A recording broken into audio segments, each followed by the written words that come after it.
el tener un espacio donde la asociación de vecinos y la comisión de fiestas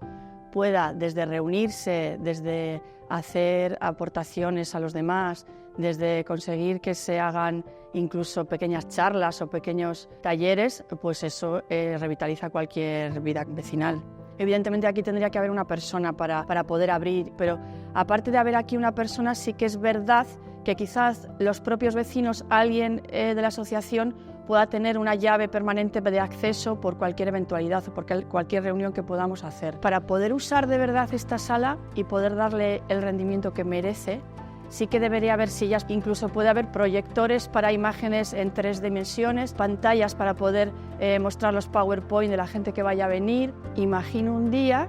en que